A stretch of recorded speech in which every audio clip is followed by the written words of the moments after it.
If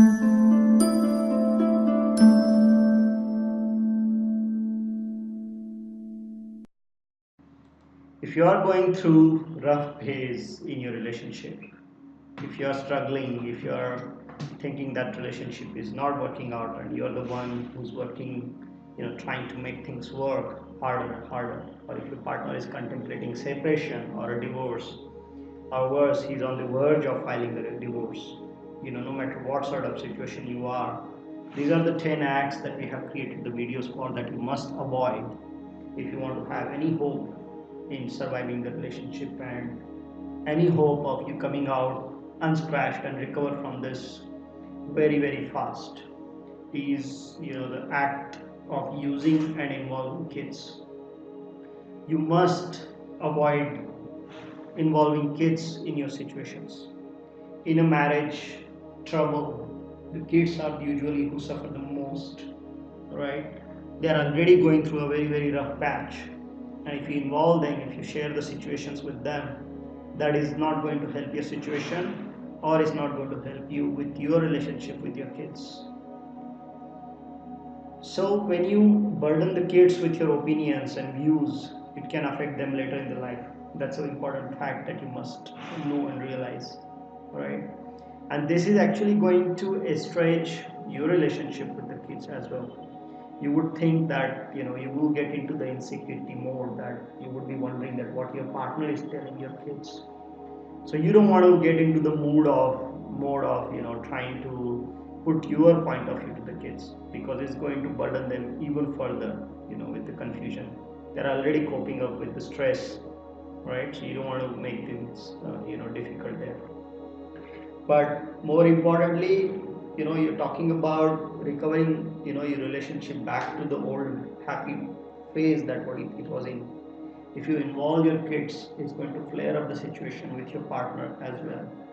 It's going to create the feeling of disagreement. It's going to further enforce the situation feeling of the disagreement further in your partner, and that's going to make situations even more tough.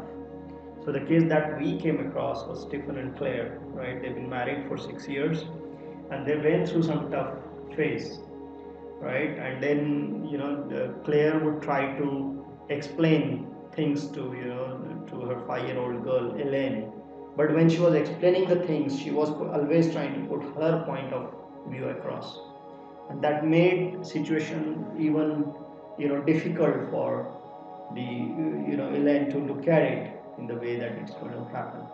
Things worked out, okay. Even after things worked out, there was this feeling in Elaine's mind about Claire, right?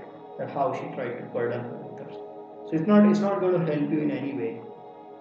Only when Claire stopped involving kid, or trying to use the kid, not letting, let's say, Stephen, meet Elaine or things like that, right? When she stopped doing that, that stopped the resistance altogether, and then Stephen started seeing the changes in Claire, and things started working better. And again, this follows the rule of not involving anyone else in the relationship, because if you involve anyone else, including your kids, this is going to create a situation of alliances, and alliances are formed only where there is a disagreement. So giving in to the disagreements and creating the resistance, to the very thing that you want, to patch up the relationship, right? That's what is causing the trouble. So you want to stay away from involving the kids. It has multiple levels of damage, so you don't want to do that. Thank you very much for watching this video. If you'd like to share your comments, if you like this video, or if you'd like to see other videos, please follow us.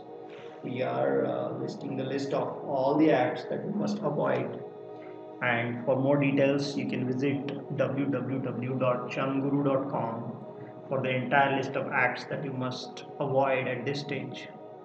If you want to have any hope, if you want to have any hope of going back to the flourishing relationship. Great. Thank you very much and have a wonderful day. Thank you.